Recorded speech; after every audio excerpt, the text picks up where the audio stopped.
Сәлем қыздар, тоқыманы неден бастау керек екен, қалай тоқу керек екенін сіздерге үйрететін боламын. Бүгінгі мастер-классымызда мұндай кішкене образец тоқып көреміз.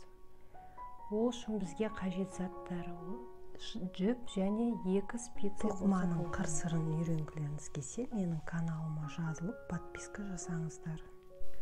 Үйренуге ыңғайлы болу үшін орташа қалыңдықтағы жіп және орташа жуандықтағы спицы қажет болады.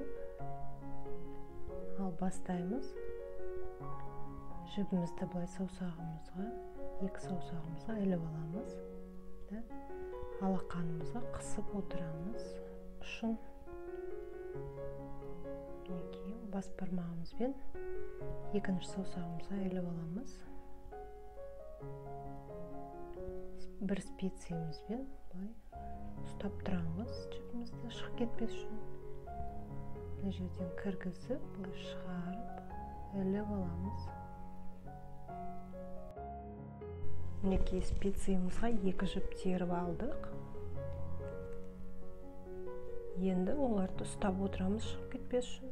Былай ілеміз, шығарып, мына жіпті ілеміз, тартамыз. Қатты қыспаймыз, өйткені спицемізді жіп емін-еркін жылжып тұру керек. Және де бос болмау керек. Мінекей былай саусағымызды өткізіп, іліп аламыз да шығарамыз. Осылай жалғастыра береміз.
Мінекей тоқып алдық бір қатарымызды.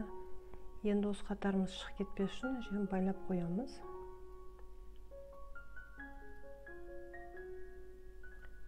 Ал екінші қатарымызды былай айландырып, жіптің ұшын шетіне қойып қоямыз. Мына ұзын жібімізді 2 саусағымызға іліп аламыз. Ұшын ұстап отырамыз. Бірінші жібімізді тоқымай шығарып аламыз. Бұлай кіргізіп, жіпті шығарып аламыз.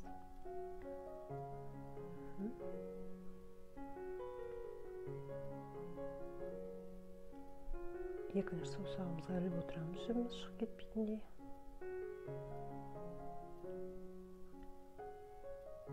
Жіпті ұстап отырамыз, 2 спицедағы. Кіргізіп, шығарып аламыз. Кіргізіп, шығарып аламыз. Қыздар, бұл тоқыманың түрін оң деп аталады. Орысша айтқанда лицевой. Осыны тоқып үйреніп алсаңыздар, көп нәрсе тоқып үйренуге болады.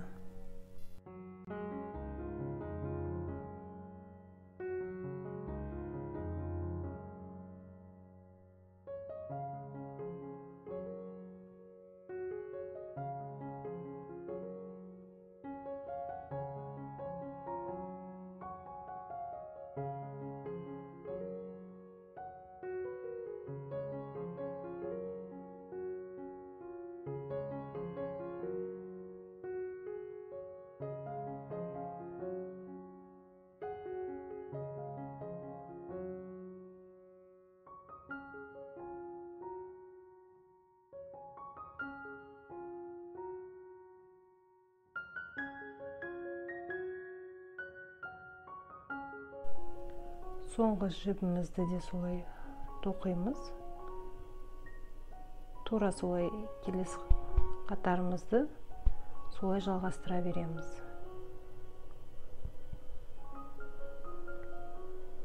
Аударып аламыз. Бірінші жібімізді тоқымай спицияға түсіріп аламыз.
Қыздар, түсінбеген жерлеріңіз болса, немесе сұрақтарыңыз болса, комментарийға жазып кетсеңіздер болады.